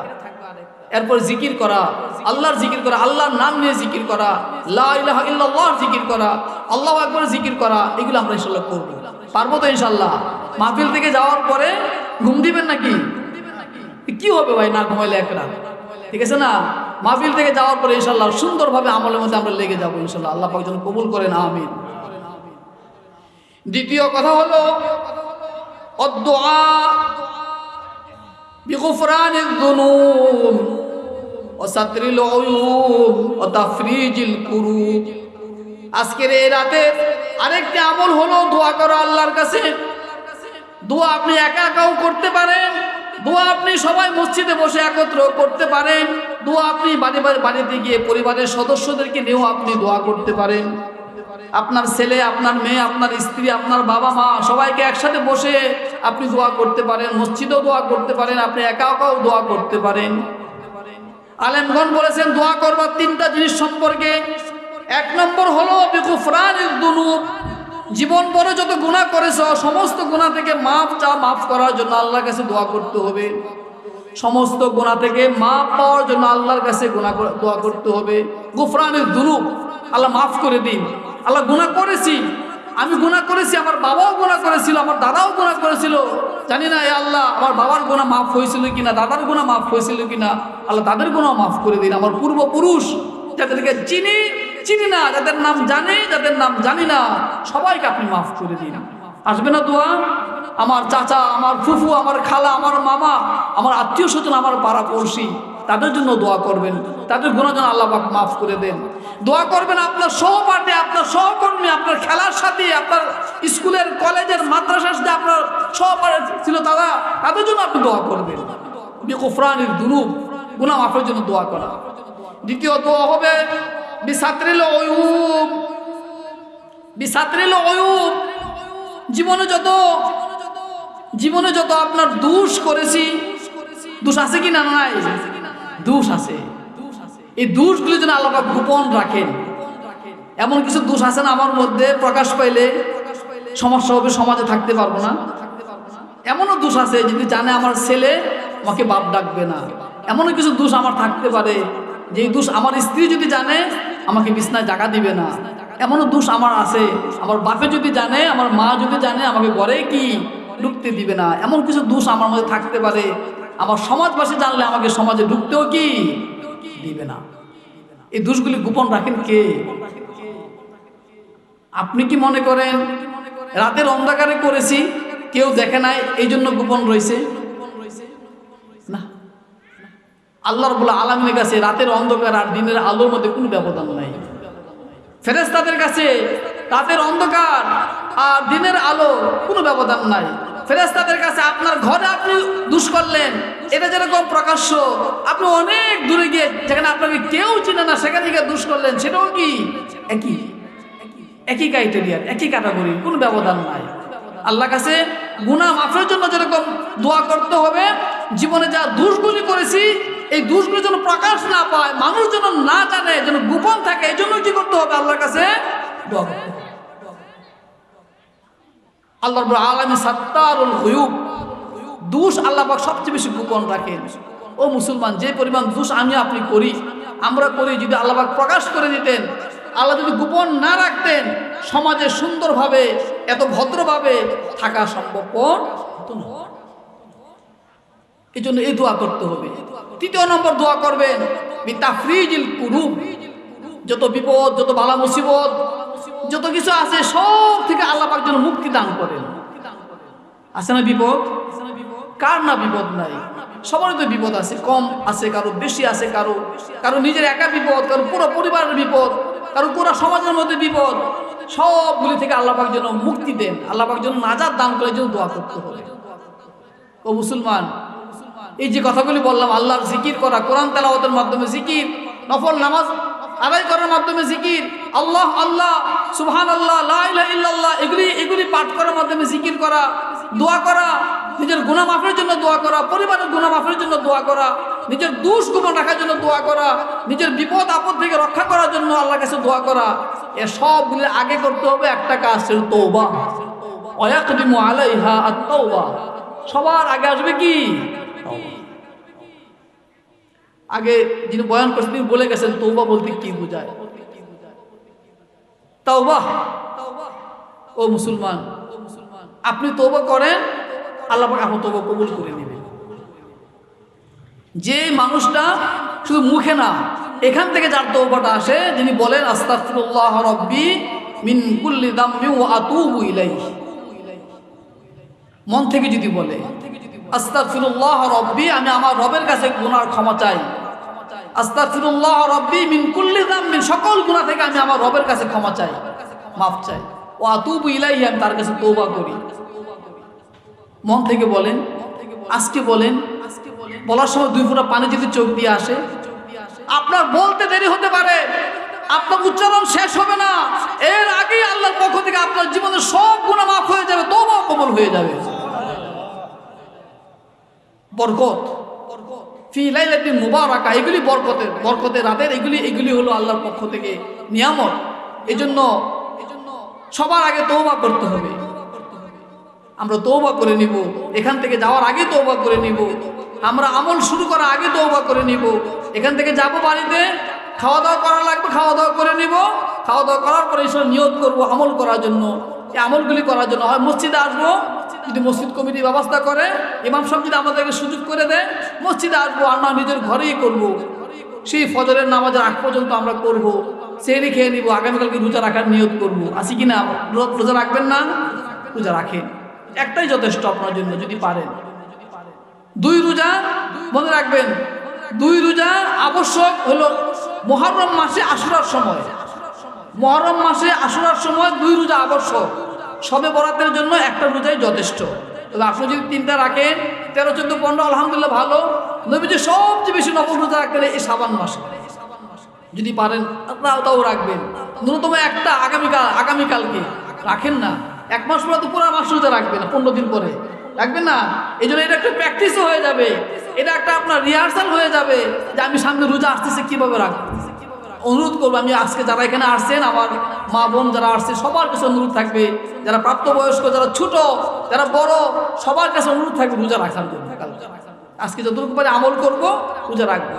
ও মুসলমান, আলেমরা বলেছেন, ও আল্লাহর বান্দা বান্দিরা শুনে রাখো, সবে বরাতে সমস্ত ফজিলত, সমস্ত বরকত নষ্ট হয়ে যাবে কিছু কাজ করলে, কিছু কাজ করার কারণে। সেই কাজগুলো থেকে বেঁচে থাকতে হবে। এই কাজের মধ্যে অন্যতম একটা কাজ হলো হিংসা। কি? হিংসা। কথা বুঝছেন?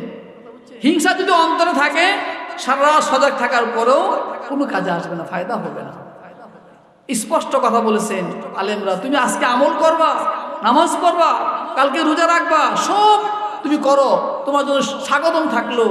কিন্তু দেখো তো মনের মধ্যে কোনো হিংসা আছে কিনা, কোনো ব্যক্তির প্রতি হিংসা আছে কিনা, কোনো পরিবারের প্রতি তোমার হিংসা আছে কিনা, কোনো প্রতিষ্ঠানের প্রতি তোমার হিংসা আছে কিনা, মসজিদের প্রতি, মাদ্রাসার প্রতি, এতিমখানার প্রতি, স্কুলের প্রতি, কলেজের প্রতি, কোনো বাড়ির প্রতি, কোনো বংশের প্রতি, কোনো ব্যক্তির প্রতি হিংসা আছে কিনা আগে দেখে নাও। যদি থাকে, দয়া করে আগে হিংসা দূর করো মন থেকে, তারপরে আমলে দাঁড়াও। হিংসা যদি থেকে যায়, আমল যদি করো, বিফল হবে, সুফল হবে না, লাভ হবে না, লস হবে, ক্ষতি হবে। একবার নবীজিকে জিজ্ঞাসা করা হলো, ইয়া আল্লাহ রাসূল, ইয়া রাসূলুল্লাহ, বলেন তো দেখি সবচেয়ে ভালো মানুষকে, সবচেয়ে ভালো মানুষকে আপনার দৃষ্টিতে, ইসলামের দৃষ্টিতে, কোরআনের দৃষ্টিতে, আল্লাহর কাছে সবচেয়ে ভালো মানুষটি কে? নবীজি বললেন, মাহমুমুল কলব, সাদুকুল লিসান, আফদালুন নাসে মাখমুমুল কলবে সাদুকুল লিসান। হে আমার উম্মতেরা জেনে রাখো, কিয়ামত পর্যন্ত আল্লাহর কাছে সবচেয়ে ভালো মানুষ, সবচেয়ে দামি মানুষ হবে ওই মানুষ যে মানুষের অন্তরে কোনো হিংসা নাই, আর যে মানুষ তার মুখ দিয়ে কখনো মিথ্যা কথা বলে না। স্পষ্ট কথা, মাহমুমুল কলবে, এই কলবটা নিরাপদ, বিন্দু পরিমাণ হিংসা কারো প্রতি নাই। হতে পারে আমার চেয়ে ভালো চাকরি করে আমার প্রতিবেশী, না তার প্রতি আমার সমর্থন আছে, তার জন্য আমার দোয়া আছে, তার ভালো কাজের জন্য আমার প্রতি কি নাই, হিংসা নাই। আমার প্রতিবেশী, আমার এক বন্ধু, আমার এক পরিচিত ব্যক্তি অনেক টাকার মালিক হয়েছে, না তার প্রতি আমার কোনো হিংসা নাই। আমার বংশ যাতে আরেক বংশ অনেক ভালো সম্মানের বংশ, না আমার কোনো হিংসা নাই। মাহমুমুল কলবে, আমার অন্তরের মধ্যে কোনো বিন্দু পরিমাণ হিংসা নাই, কারো প্রতি নাই, কোনো কারণে নাই, না টাকার কারণে, না ক্ষমতার কারণে, না সৌন্দর্যের কারণে, না চাকচিকের কারণে, কোনো কারণে কোনো বিন্দু পরিমাণ হিংসা নাই। সাদুকুল লিসান, এই যে জবানটা আছে সত্য কথা বলে, কম কথা বলে সত্য কথা বলে। জবানটা কি করে, সত্য কথা বলে, মিথ্যা কথা কখনো বলে না।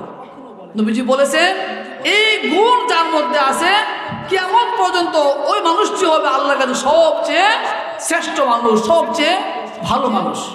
এর চেয়ে ভালো মানুষ আর কেউ হতে পারবে।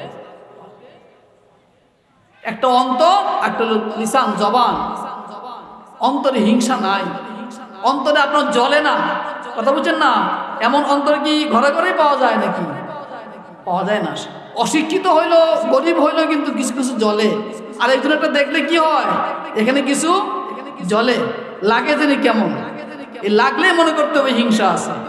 আর আরেকজনটা দেখলে জ্বলে না, লাগে না, আমার পোলাটা একটু লেখাপড়া ভালো পারে না, ফেল করতেছে, আরেকবার একটা গোল্ডেন এ প্লাস পেয়ে যাচ্ছে, শোনার পরে আমারটা ফেল করেছে, ওটা এ প্লাস পেয়েছে। এখন যদি মনের মধ্যে লাগে কিছু, তাহলে মনে করতে হবে হিংসা আছে।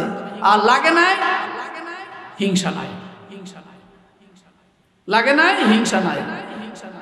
উমুকে হবে মসজিদ কমিটির সভাপতি, উমুকে হবে মসজিদ কমিটির সেক্রেটারি, উমুকে হবে স্কুল কমিটির সভাপতি, আমি হতে পারবো না, আমার চাচা হইতে পারবে না, আমার লাগে, কথা বুঝছেন না? তাহলে মনে হয় কিছু একটা আছে এখানে, তাহলে হবে না। শ্রেষ্ঠ মানুষ হওয়া যাবে না, ভালো মানুষ হওয়া যাবে না। ভালো মানুষ হওয়ার জন্য এটাকে একবারে পবিত্র রাখতে হবে। আমি আর কয়দিনের জন্য পৃথিবীতে আসছি, আমি আর কি পাবো? আমার চেয়ে বেশি যিনি পাইছেন, তিনি আর কত বেশি পাইছেন, তিনি আর কত বেশি পাইছেন, অনেক তো বেশি পান নাই। বাংলাদেশের ধনী যে সবচেয়ে বেশি ধনী, ও তো মনে করেন যে ইন্ডিয়ার সবচেয়ে বড় যে ধনী আছে না, তার যে ম্যানেজার তার চেয়ে তো কম। বুঝতে পারছি কিনা? বাংলাদেশে 1 নম্বর ধনী যিনি আছে, ওই ব্যক্তিটা ইন্ডিয়াতে যিনি 1 নম্বর ধনী, ওই ধনী ব্যক্তির ম্যানেজার যে আছে, ম্যানেজার যেটা তার সম্পদের পরিমাণ কম। আর পৃথিবীতে সবচেয়ে যে বড় ধনী আছে না, ওই ধনী ব্যক্তির তুলনায় বাংলাদেশে 1 নম্বর ধনী হবে ওই ওই ওই সারা পৃথিবীর ধনী ব্যক্তির চাকরের সমান হবে তার অবস্থা। কি নিয়ে কি পায় এত হিংসা আর এত বিদ্বেষ? দরকার নাই। আল্লাহ যা দিছেন তাই, আল্লাহ যা দিছেন তাই। নবীজি বলছেন আল্লাহ তোমাকে যে সহজ, যে অল্প, যে কম রিজিক দিছেন, সুযোগ সুবিধা দিছেন, ঘর বাড়ি দিছেন, তোমারটা কম, তুমি যদি খুশি থাকো, তুমি সবচেয়ে কম আমল নিয়ে আল্লাহর কাছে যাও, আল্লাহ তোমার খুশি থাকবে। কথা বলছেন কিনা? মান রাদিয়া বিল্লাহি, মান রাদিয়া আনিল্লাহি বিকালিলির রিজক বিলিয়াসির মিনার রিজক রাদিয়াল্লাহু আনহু বিল কালিল মিনাল আমাল। তুমি যদি আল্লাহর দেওয়া কম রিজিক, কম সুযোগ সুবিধা, কম বাড়িঘর, কম কম টাকা পয়সা পাইয়া তুমি যদি খুশি থাকো আল্লাহর প্রতি, তাহলে তোমার কম আমল নিয়ে তুমি যদি আল্লাহর কাছে যাও, আল্লাহ তোমার প্রতি খুশি থাকবে, রাজি মন খুশি থাকবে। অতএব আমার তো বেশি দিয়ে আমি কি করব? যেহেতু বেশি পাইতে পাইতে আমি সারা পৃথিবীর সবচেয়ে বড় ধনী হতে পারবো না, আমি এতটুকু পারবো, সারা পৃথিবীর সবচেয়ে বড় ধনী তার চাকরের সমান আমি হইতে পারবো না। তাহলে আর বেশি দিয়ে আমার এত লাভ কি? আর বেশি দিয়ে আমার তো প্রয়োজনই বাকি, আর বেশির জন্য কেন আমার মনের মধ্যে হিংসাটা আসবে? ঠিক উচিত মোটেও না। আসলে আমরা মনটাকে পবিত্র করি, মনটাকে পবিত্র করি। এখানে যদি হিংসা থাকে, ইন্নাল হাসাদা ইয়াকুলুল হাসানাত, ইন্নাল হাসাদা ইয়াকুলুল হাসানাতি কামা তাকুলুন নারুল হাতাব। নবীজি বলেছেন হে আল্লাহর বান্দা বান্দিরা শুনে রাখো, তোমার মনের মধ্যে যদি হিংসা আর বিদ্বেষ থাকে, তুমি যত আমল করবা সারা জীবন, সকাল থেকে শুরু করে রাত পর্যন্ত আমল করছো, আমল করার পরও রাত্রে যখন ঘুমাইতে গেছো তোমার মনের মধ্যে হিংসা হয়ে গেছিল, তাহলে মনে রাখবা সকাল থেকে রাত পর্যন্ত যত আমল করছো তোমার মনের ওই হিংসা সমস্ত আমলগুলিকে খেয়ে ছিন্ন বিচ্ছিন্ন করে ফেলেছে।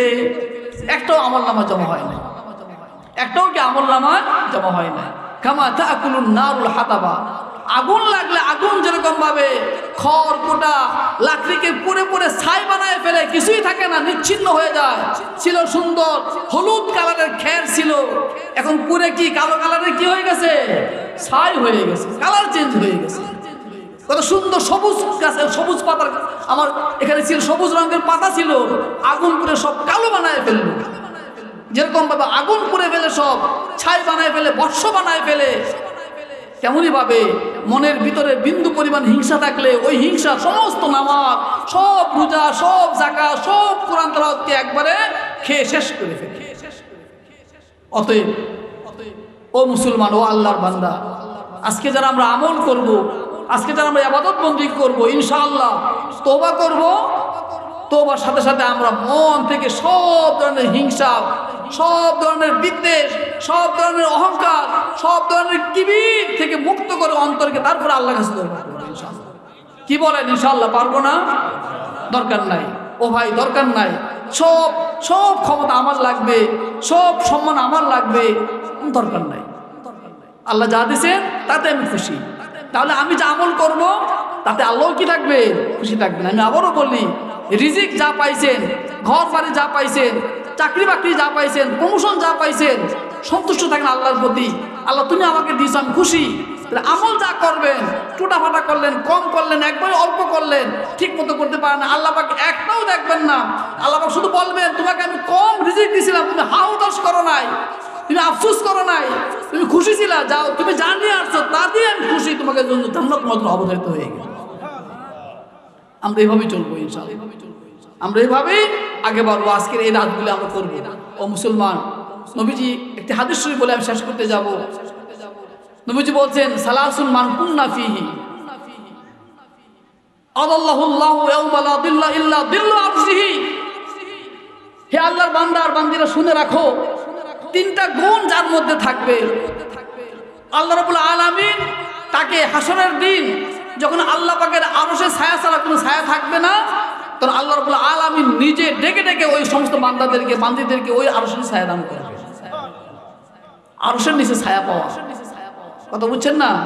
আপনি দুনিয়াতে এখন এয়ার কন্ডিশনার আছে, এসি আছে, কত কিছু আছে, কি আর ঠান্ডা পান, কি আর মজা পান? বেশি দিলে কাশি আসে, কম দিলে ঘুম আসে না, কথা বুঝছেন না? ব্যালেন্স ঠিক থাকে না, ইমব্যালেন্স হয়ে পড়ে। এসিও আপনার ফেল করে মাঝে মধ্যে, শান্তি দিতে পারে না। আর কি চান? আগে ছিল পাখা, পাখা তো ফেলাই দিয়েছেন, তো আর নাই। লাগাইছেন ফ্যান, ফ্যান দেন, এত শান্তি আসে না। একবার কম ঘুরে, একবার বেশি করে, একবার শব্দ করে, করে কি না? লাগাইছেন এসি, এসিও তো ফেল, পারছে না আপনার তৃপ্তি মিটাতে। ও মুসলমান, দুনিয়ার কোনো ছায়া, দুনিয়ার কোনো পাখা, দুনিয়ার কোনো ফ্যান আপনাকে শান্তি দিতে পারবে না, আপনার তৃপ্তি মিটাতে পারবে না। একমাত্র আরশের নিচে ছায়া আপনাকে সব কিছু দান করতে পারবে। সবাই তো সে ছায়া পাবে না। নবীজি বলছেন, তিনটা গুণ যার মধ্যে থাকবে, তিনটা আমল যার মধ্যে থাকবে, সেদিন আল্লাহ রাব্বুল আলামিন আরশের নিচে তাকে ছায়া দান করবে, তার জীবনের সমস্ত শান্তি আল্লাহ পাক তার ব্যবস্থা করে দিবেন। সালাতুন মান কুন্না ফিহি আদাল্লাহুল্লাহু ফি যিল্লি আরশিহি ইয়াওমা লা যিল্লা ইল্লা যিল্লুহু।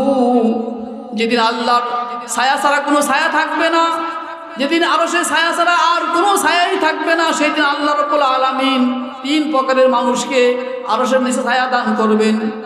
এর মধ্যে এক নম্বর হলো আল উযু আলাল মাকারিহি, কষ্ট করে ওযু করা। যার মধ্যে এই গুণ আছে, ওযু করব, কষ্ট হয়, শীতকাল ঠান্ডা লাগে, ওযু করব। এমন না আসরের ওযু করছি চালাই দিব আসা পর্যন্ত, আছে না এমন? আসরের ওযু করছি, প্রস্রাব আসলেও করি না, চাপ দিয়ে রাখি, বায়ু আসলেও আপনার আটকায় রাখার চেষ্টা করি। কেন করি? যে বায়ু আসলেই তো আবার ওযু করা লাগবে, প্রস্রাব করলে তো আবার ওযু করা লাগবে। এই অভ্যাস যার আছে, না আমি কষ্ট হলেও ওযু করব, আসরের জন্য ওযু করছি শীতকালে, মাগরিবের জন্য আবার করব, এশার জন্য আবার করব। যে কষ্ট স্বীকার করে ওযু করে, ওযুকে কষ্ট মনে করে না, বরং ওযুকে ভালো মনে করে, সকল কষ্ট মেনে নেয়, শীতের কষ্ট, ঠান্ডা পানির কষ্ট, সব কষ্ট মেনে নেয়, যে ওযু করে, ওযুকে পছন্দ করে, আল্লাহ পাক তাকে হাসরের ময়দানে আরশের নিচে তাকে ছায়ার ব্যবস্থা করে দেবে। পারবো কিনা? আল ওযু আল মাকার, কষ্ট স্বীকার করে ওযু করা, বারবার ওযু করা, যখন লাগে তখন ওযু করে নেওয়া, ওযুর জন্য প্রস্রাব পায়খানাকে আটকায় না রাখা, এই গুণ থাকা। ও মা, তোমার মধ্যে গুণ থাকতে পারে, পারে কিনা? সবার মধ্যে গুণ থাকতে পারে। নাকি এই গুণ অর্জন করার জন্য অনেক বড় মুফতি হওয়া লাগবে? হওয়া লাগবে না। অনেক বড় শিক্ষিত হওয়া লাগবে? তাও লাগবে না। যে কেউ, আমি আমার সামনে যতবার নামাজের সময় হবে আমি স্বাধীনভাবে ওযু করব। তবে হ্যাঁ, আসলে ওযু করছিলাম, কোনো চাপ ছাড়াই ওযু রয়ে গেছে মাগরিবের আগে, ভিন্ন কথা। না আমি বায়ু আটকায় রাখলাম, না আমি প্রস্রাব চাপ দিয়ে রাখলাম, এমনি আমার প্রস্রাবও আসে নাই, এমনি আমার বায়ুও আসে নাই, ওযু ভাঙ্গে নাই, সেটা ভিন্ন কথা। তারপরে ওযু করতে পারে, ওযুর উপরে ওযু করা যায়। ওযু আছে থাকা অবস্থা, আবার কি ওযু করা যায়। ও মুসলমান, ওযুকে কখনো কষ্ট মনে করবেন না। আর ওযুটাকে আপনার এভাবে শেষ করে দিবেন না। ঠান্ডা পানি কোনরকম শেষ করে দিলেন, এমন না। আপনারা তো দেখেছেন মরহুম মাওলানা শামসুল হক রহমাতুল্লাহ আলাইহি ওযু করছেন সুন্দরভাবে, অনেক সময় নিয়ে ওযু করছেন। আচ্ছা, প্রতিদিন পারেন না, মাঝে মধ্যে একটু করেন না, সময় নিয়ে ওযু, মাঝে মধ্যে একটু সময় নিয়ে ওযু করেন। ও মা, তোমার স্বামী যদি মসজিদে নামাজ পড়তে যায়, তোমার ছেলে যদি মসজিদে নামাজ পড়তে যায়, তাকে বলবা ঘর থেকে ওযুটা করে যাও। মসজিদের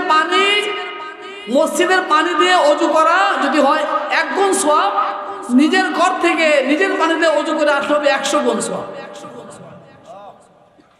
বুঝছেন কিনা? এই যে এখানে যে আপনাদের মসজিদ আছে, ট্যাপ লাগাই রাখছেন না, এই ট্যাপে এসে ওযু করলেন সহজে, সব পাবেন 1 গুণ। আর বাড়ি থেকে লুডা বদলি দিয়ে ওযু করে আইছেন, সব পাবেন 100 গুণ। এই জন্য যখন আপনার স্বামী, যখন আপনার ছেলে, যখন আপনার ভাই, যখন আপনার বাবা মসজিদে নামাজ পড়তে যায়, জিজ্ঞাসা করবেন ওযু আছে কিনা। যদি বলে ওযু নাই, বলবেন ওযুটা করে যান। তাহলে আপনার স্বামী ওযু করে এসে আপনার ছেলে, আপনার ভাই বা আপনার বাবা আপনার কথায় ঘর থেকে ওযু করে আসলো, যে সওয়াব পাবে আল্লাহ রাব্বুল আলামিন আপনার আমল নামে তার সমান সওয়াব দান করবেন। আল ওযু আল মাকার। দ্বিতীয় নম্বর হলো আল মাশিউ ইলাল মাসাজিদ ফিল যুলাম। আল মাশিউ ইলাল মাসাজিদ ফিল যুলাম, অন্ধকারের মধ্যে জামাতে নামাজ পড়ার জন্য পায়ে হেঁটে মসজিদে যাওয়া। বুঝছেন তো? পায়ে হেঁটে মসজিদে যাবে কি করার জন্য? নামাজ পড়ার জন্য। এশার নামাজ, অন্ধকার, বিদ্যুৎ চলে গেছে, আমার কাছে টর্চ লাইট নাই, আমার কাছে আমার মোবাইলে ভালো লাইট চলে না, অন্ধকার, রাস্তা ভালো না, বৃষ্টি, কাদা, শীত, কুয়াশা, একটাকে পরোয়া করে না, আমি যাবই মসজিদে নামাজ পড়ার জন্য। এই গুণ যার মধ্যে আছে, এই মানসিকতা যার মধ্যে আছে, এই ঈমান যার মধ্যে আছে, তার জন্য রয়েছে হাসরের ময়দানে আল্লাহর আরশের নিচে ছায়ার ব্যবস্থা। দ্বিতীয় গুণ আল মাশিউ ইলাল মাসাজিদ ফিল যুলাম। ও আমার মা, আপনিও পাবেন এই সওয়াব, আপনিও এই গুণ অর্জন করতে পারবেন যদি আপনার স্বামী দেখছেন এশার নামাজ ঘরে পড়ার ব্যবস্থা করতেছে, বৃষ্টি পরে যাবে না মসজিদ নামাজ পড়তে, কুয়াশা শীত বেশি যাবে না, রাস্তায় কাদা, উনি গরিবসি করতেছে, আপনি যদি তাকে বুঝাইতে পারেন যে না, যান মসজিদে নামাজটা পড়ে আসেন। আপনার ছেলেকে যদি দেখেন, তাকে যদি বলতে পারেন তুই মসজিদে গিয়ে নামাজ পড়ে আসো, তাহলে আপনার স্বামী, আপনার ছেলে আপনার কথায় ঘরে নামাজ না পড়ে যদি মসজিদে এসে নামাজ পড়ে, আল্লাহ পাক তাকে যেরকম আরো নিচে ছায়া দান করবেন, আপনাকেও তার সমাজ আল্লাহ পাক মর্যাদা দান করবেন। তৃতীয় নম্বর গুণ হলো ওই তাআমুত তাআম, মানুষকে কিছু খাওয়ানো। মানুষকে কি কিছু খাওয়ানো, শুধু খাইলেনই, তাই না, খাওয়াইলেন না, এমন যেন না হয়। খাওয়াইলেন, দাওয়াত খাইলেন না বেশি, দাওয়াত খাওয়াইলেন বেশি। এই গুণ থাকা, এই গুণ যার মধ্যে আছে, নিজে শুধু খায় না, খাওয়ায় বটে, মানুষকে খাওয়ায়, গরিবকে খাওয়ায়, মিসকিনকে খাওয়ায়, আত্মীয় স্বজনকে খাওয়ায়। আত্মীয় স্বজন বাসায় আসলে না খাওয়ায় বিদায় দেয় না, খাওয়ায়। ও মুসলমান, একবারে অনেক প্লেট বইরা খাওয়াইলে কি শুধু খাওয়ানো হয়? অনেক সময় একটা শরবত খাওয়াইলেও কি হয়? খাওয়ানো হয়, একটা বিস্কিট খাওয়ালেও খাওয়ানো হয়, একটা আপেলকে কাইটে 4 ভাগের 1 ভাগ দিলে কি হয়? খাওয়ানো হয়। ওই তাআম, এই গুণ যার মধ্যে আছে। নবীজি বলছেন ইন্নাল্লাহা ইবাহি মালাইকাতাহু বিল্লাযিনা ইউতঈমুনা আত-তাআমা মিন আবিদিহি। নবীজি বলেছেন আল্লাহ রাব্বুল আলামিন আসমানে ফেরেশতাদের সামনে গৌরব করেন, ফেরেশতাদের সামনে গুণ কীর্তন বর্ণনা করেন ওই সমস্ত বান্দার বান্দীদের নাম নিয়ে যারা মানুষদেরকে খাওয়ায়, যারা কি করে মানুষদেরকে খাওয়ায়। আমার নাম ফারুক ইবনে শামসুল হক, শফিকের নাম শফিক ইবনে উমুর, আপনার নাম আব্দুল্লাহ ইবনে উমুর। আল্লাহ পাক বলেন হে ফেরেশতারা দেখো আমার অমুক বান্দা, আমার অমুক বান্দি আজকে এতজনকে খাওয়াইছে, আজকে এতবার খাওয়াইছে, 1 মাসে এতবার খাওয়াইছে, দেখো আমি খুশি। আমি তাদের আল্লাহ পাক তাদের নাম নিয়ে নিয়ে ফেরেশতাদের সামনে আল্লাহ পাক অহংকার করেন, আল্লাহ পাক ফখর করেন, আল্লাহ পাক বলেন দেখো আমার বান্দারা খায় নাই শুধু খাওয়াইছেও বটে। ইন্নাল্লাহা ইউবাহি, আল্লাহ পাক এটা নিয়ে তাদেরকে গৌরব করেন। ও মুসলমান, আপনি যদি ভালো একটা চাকরি পান, আপনার বাবার মুখ উজ্জ্বল হয়, আপনার বাবা 10 জনের কাছে বলে বেড়ায়, এটা আপনার সম্মান বাড়ে। আর আল্লাহ যদি ফেরেশতাদের সামনে যদি আমার সম্মান, আমার কথা যদি বলেন, তাহলে আমার সম্মান বাড়বে না কমবে? অনেক বাড়বে। নবীজি বলছেন যারা হজ করে আসছেন না এখানে, যারা হজ করে আসছে, হজ মাবরুর, হজ্জে মাবরুর, হজ্জের কবুল হইল কিনা তার একটা আলামত আছে। হাজী সাহেব হজ করে আসার পরে যদি সালাম বেশি দেয়, বেশি যদি খাওয়ায়, যে হাজী সাহেব হজ করে আসার পরে আগে যে পরিমাণ লোককে সালাম দিত এখন তার চেয়ে বেশি পরিমাণ লোককে সালাম দেয়। যে হাজী সাহেব হজ করে আসার পরে আগে যে পরিমাণ মানুষের খাওয়াইতো এখন বেশি পরিমাণ মানুষের খাওয়ায়, তাহলে মনে করতো তার হজটা কি হয়েছে? কবুল হয়েছে। আমাদের কিন্তু উল্টা, হাজী সাহেব কিন্তু কম সালাম দেয়, বেশি সালাম পায়। কি কন? হাজী সাহেব সালাম কম দেয়, সালাম বেশি পায়, আর হাজী সাহেব কিন্তু দাওয়াত বেশি পায়। হাজী হিসাবে দাওয়াত কি বেশি পায়, এটা উল্টা হয়ে গেল। এমন হবে না। আল্লাহ আপনাকে হজ করার তৌফিক দিয়েছেন, সালাম আপনি বেশি দিবেন। আল্লাহ আপনাকে হজ্জে মাবরুর কবুল হজ করার তৌফিক দিয়েছেন, আপনি বেশি খাওয়াবেন, খাবেন কম, খাওয়াবেন বেশি, সালাম নিবেন কম, সালাম দিবেন বেশি। এটা মনে রাখতে হবে, এটা আমাদেরকে খাওয়ানোর অভ্যাস করবেন। ও মুসলমান, খাওয়ায়েন, যাকে খাওয়ান ক্ষুধার্তকে খাওয়ান, ক্ষুধার্তকে খাওয়াইবেন। সে নামাজ পড়ুক আর না পড়ুক, সে যা ইচ্ছা তা করুক, আপনি দেখছেন ক্ষুধার্ত, মান আসবা কাবাদান জায়ান, মান আসবা কাবাদান জায়ান, যে একটা ক্ষুধার্ত কলিজাকে ঠান্ডা করলো, ক্ষুধার্ত কলিজা, ক্ষুধার্ত কলিজাকে যে ঠান্ডা করলো, হারামাহুল্লাহু আলান নার, আল্লাহ রাব্বুল আলামিন তার জন্য জাহান্নামের আগুনকে হারাম করে দেন। সুবহানাল্লাহ, সুবহানাল্লাহ। ও মুসলমান, আপনার এলাকায়, আপনার সমাজে, আপনার পরিবারে একটা ক্ষুধার্ত মানুষ, তার কলিজাটা গরম হয়ে গেছে ক্ষুধার্তায়, আপনি একটু 1 গ্লাস পানি খাওয়ায়া, একটা কলা খাওয়ায়া, 1 মুঠ ভাত দিয়া, 2 চামচ যাও খাওয়ায়া যদি ঠান্ডা করতে পারেন, আল্লাহ রাব্বুল আলামিন আপনার জন্য জাহান্নামের আগুনকে হারাম করে দিবেন। সুবহানাল্লাহ। এই 3টা গুণের কথা যে বললাম, ওযু, আল ওযু আলাল মাকারিহ, কষ্ট হলো ওযু করা, অল মাশিউ ইলাল মাসাজিদ বিল গুলাম, ফজরের নামাজ, এশার নামাজ পড়ার জন্য অন্ধকার হলো মসজিদে যাওয়া, ওই তাআম, মানুষকে সাধ্য অনুযায়ী খাওয়ানো, এই 3টা গুণ যার মধ্যে থাকবে, নবীজি বলছেন আল্লাহ রাব্বুল আলামিন হাশরের ময়দানে আল্লাহ পাক নিজে ডেকে ডেকে তাদেরকে আরশের নিচে ছায়া দান করবেন। সম্মানিত মুসল্লিয়ানে কেরাম, হযরত মাওলানা মহিউজ্জামান পিরোজপুরী অনেক সুন্দর আলোচনা করেন, চলে আসছেন। আমি আর কথা দীর্ঘায়িত করব না, এবং অনুরোধ করব আজকে যে সিংহ পশ্চিম পাড়া যুব সমাজ যাদের উদ্যোগে আজকের মাহফিল, যারা মাহফিলের আয়োজক, যারা মাহফিলের কমিটি, যত তাড়াতাড়ি সম্ভবপর হয় আজকে মাহফিল শেষ করা, এবং আজকের অসম্পূর্ণ কথাটুকু কালকে বলা। কালকে সারাদিন রোজা রাখার পরে এখানে আসবেন, ঘুম আসবে না, কথা শুনবেন, ভালো লাগবে। আজকে আগে আগে ছেড়ে দেবেন, এই তো কথা নাকি? ইনশাল্লাহ আজকে যতটুকু সম্ভবপর হয় উনি বয়ান করার পরে বেশি দিন আপনারা আপনি ছেড়ে দেবেন, ইনশাল্লাহ বাকিরা আমরা করবো। আল্লাহ রাব্বুল আলামিন আমাদের সকলকে আজকে যে বরকতময় এক রজনী, সবে বরাত, যেটাকে আমি বিশ্বাস করি আমি আপনাদেরকে অভয় দিব, আপনারা আমল করবেন। যদি কোনো আলেম, যদি কোনো মুফতি, যদি কোনো হুজুর বলেন আজকে আমল করা বেদাত, হাদিসে নাই, এই দায়টা আমি নিব, এই দায়টা আমি নিব। আমি আপনাদেরকে আমল করার জন্য বলি, আপনারা আমল করবেন, যেভাবে আগে করে আসছে ওইভাবে করবেন ইনশাআল্লাহ। আল্লাহ পাক আমাদের সকলকে সহি নিয়তে সুন্দরভাবে মাসনুন তরিকায় আজকে এই শবে বরাতে আমল করার তৌফিক দান করুন। আল্লাহ রাব্বুল আলামিন আমাদেরকে 3টি গুণ অর্জন করে হাসরের ময়দানে আল্লাহ আরশের ছায়া পাওয়ার যোগ্যতা অর্জন করার তৌফিক দান করুন। আমিন। ওয়া আখিরু দাওয়ানা আলহামদুলিল্লাহি রাব্বিল আলামিন। আসসালামু আলাইকুম ওয়া রাহমাতুল্লাহি ওয়া বারাকাতুহু।